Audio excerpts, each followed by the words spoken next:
اعوذ باللہ من الشیطان الرجیم بسم اللہ الرحمن الرحیم مورکھے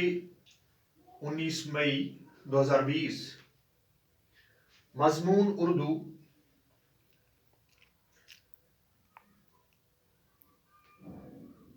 موضوع غزل کے چند اشعار کی تشریح۔ یہ غزل میر تقی میر کی ہے، جماعتی 10ویں۔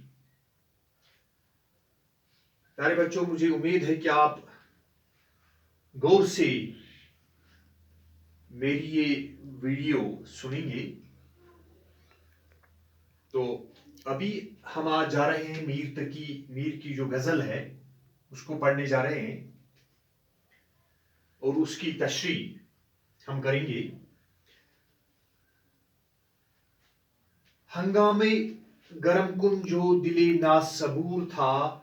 پائیدہ ہر ایک نالے سے شور نشور تھا۔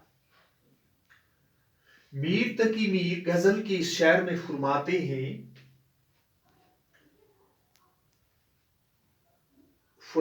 ہیں کہ جب حضرت آدم علیہ السلام کو اللہ تعالیٰ نے پیدا کیا تو فرشتوں میں ایک ہلچل سی پیدا ہوئی، ان میں ایک شور برپا ہوا فرشتوں میں۔ تو تمام فرشتوں نے اللہ تعالیٰ سے کہا کہ اے اللہ تعالیٰ، اے باری تعالیٰ، آپ کو آدم علیہ السلام کی تخلیق آپ نے کیوں کی؟ ہم تمہاری عبادت کے لیے کافی تھے، ہم دن رات آپ کی عبادت کرتے ہیں۔ تو اللہ تعالیٰ نے جواب دیا، جو میں جانتا ہوں آپ اس بات کو نہیں جانتے ہیں۔ یعنی کہ اللہ تعالیٰ جو جانتا ہے وہ کسی کو معلوم نہیں ہوتا ہے، وہ فرشتے بھی نہیں جانتے ہیں۔ فرشتے تو پاک ہیں، وہ دن رات تو اللہ تعالیٰ کی عبادت میں لگے ہوتے ہیں، لیکن جو اللہ تعالیٰ جانتا ہے اس بات کو وہ فرشتے نہیں جانتے ہیں۔ اب دوسرا شعر ہے، پہنچا جو آپ کو تو میں پہنچا خدا تے، معلوم اب ہوا کہ میں بھی دور تھا۔ میر تقی میر غزل کے اس شعر میں فرماتے ہیں، یہاں پر وہ حضرت علی کرم اللہ تعالی وجہہ کا ایک قول انہوں نے یہاں پہ رکھا ہے۔ تو اس میں وہ فرماتے ہیں، من عرف نفسہ فقد عرف ربہ، یعنی کہ جس انسان نے اپنے آپ کو پہچانا اس نے اپنے رب کو بھی پہچانا۔ یہ یہاں پہ اس شعر کی اگر ہم تشریح کریں گے تو اس کے لیے کافی وقت چاہیے، تو مختصر میں کہوں گا یہاں پہ میر تقی میر غزل کی شعر میں فرماتے ہیں کہ جب مجھے پتہ چلا، جب مجھے معلوم اس بات کا ہوا، یعنی کہ میں بھی کافی دور ہوں ابھی، یعنی کہ میں نے بھی اپنے آپ کو پوری طرح سے نہیں پہچان سکا۔ یعنی جب میں نے اپنے آپ کو پوری طرح سے نہیں پہچانا، اس کا معنی یہ ہے کہ میں نے پوری طرح سے اپنے رب کو بھی نہیں پہچانا۔ جس انسان نے اس دنیا میں اپنے آپ کو پہچانا اس نے اپنے رب کو بھی پہچانا۔ تو میر تقی میر یہاں پہ کہتے ہیں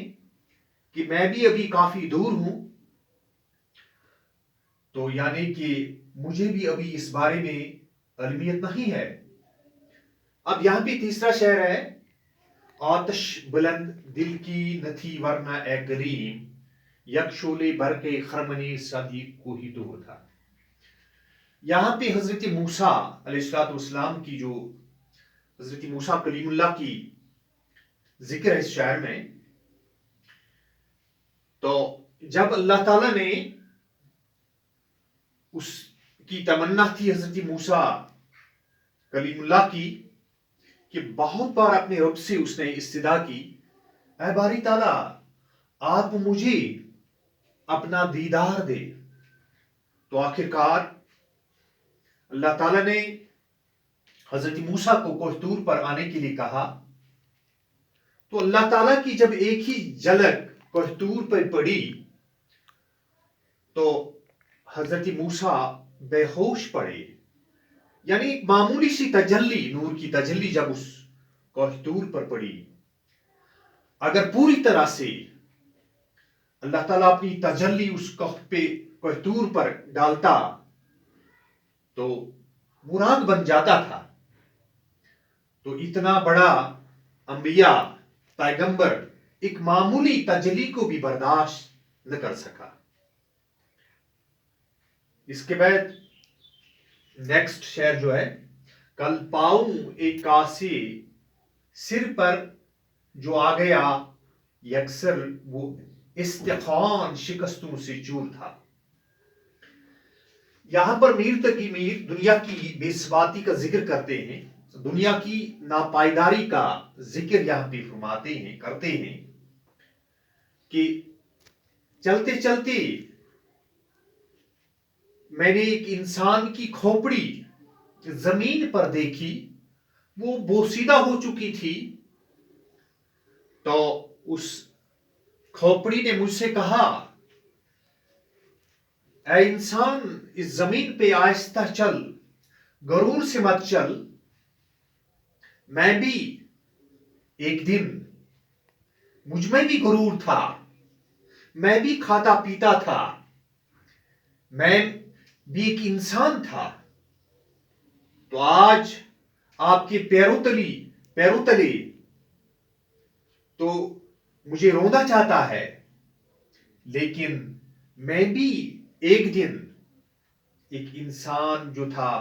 مجھ میں بھی ایک سر میں ایک گھمنڈ تھا، تکبر تھا، تو یعنی کہ میں بھی ایک انسان کی شکل میں تھا، تو کہنے لگا کہ دیکھ کے چل راہ بے خبر، یعنی راستے، اے چلنے والے مسافر، اے چلنے والے اب دیکھ کے سنبھل کے چل، میں بھی کبو کسی کا سر پر غرور تھا، یعنی کہ میں بھی ایک گھمنڈ کے ساتھ، غرور کے ساتھ میں بھی چلتا تھا، اور میرے سر میں بھی گھمنڈ، غرور ہوتا تھا۔ اور یہاں پہ یہ جو ہے کہتا ہے، اس راہ چلنے والے مسافر سے کہتا ہے کہ آپ مجھ سے عبرت حاصل کر لو، یعنی کہ مجھ سے آپ عبرت حاصل کر لو کہ انسان جو اس دنیا میں ہوتا ہے پیر دبا دبا کے چلتا ہے، لیکن اسے پتا نہیں کل تو میرے ساتھ کیا ہوگا، میرے ساتھ بھی ایسا ہوگا، جو اس کھوپڑی جو ہے، انسان کی کھوپڑی جو ہے زمین پہ پڑی ہوئی ہے، جو اس کے ساتھ ہوتا ہے وہ کل میرے ساتھ بھی ہوگا۔ تو یعنی اس شعر میں میر تقی میر دنیا کی ناپائیداری کا ذکر کرتے ہیں۔ وہ کہتے ہیں کہ گھمنڈ جو انسان ہوتا ہے، اس کے سر میں گھمنڈ ہوتا ہے، غرور ہوتا ہے، اور غرور سے، گھمنڈ سے اس زمین پہ، اس دھرتی پہ وہ اپنا پاؤں رکھتا ہے، لیکن اسے سبق حاصل کرنا چاہیے اس کھوپڑی سے جو زمین پہ بوسیدہ ہو چکی ہے، یعنی کہ ایک دن اس کی کھوپڑی کے ساتھ بھی ایسا سلوک یا ایسا برتاؤ کیا جائے گا۔ تو یعنی میر تقی میر کے کہنے کا یہاں پہ مطلب ہے اس شعر میں کہ دنیا جو ہے ایک ناپائیدار چیز ہے، دنیا فنا ہونے والی ہے، تو یہ ناپائیدار ہے، اس لیے ہر انسان جو ہے اس کو غرور اور گھمنڈ کے ساتھ کسی کے ساتھ پیش نہیں آنا چاہیے، چاہے اگر زمین پر چلتا بھی ہوگا تو عاجزی کے ساتھ، انکساری کے ساتھ اسے چلنا بھی چاہیے۔ تو انسان اس زمین کو تو دبا نہیں سکتا، پہاڑوں کو تو اکھاڑ نہیں سکتا، تو اس لیے ہمارے لیے یہ ایک سبق ہے۔ تو پیارے بچوں، آج اتنا ہی آپ کے لیے کافی ہے، انشاءاللہ کل اس سے آگے ہم پڑھیں گے. باقی وسلام.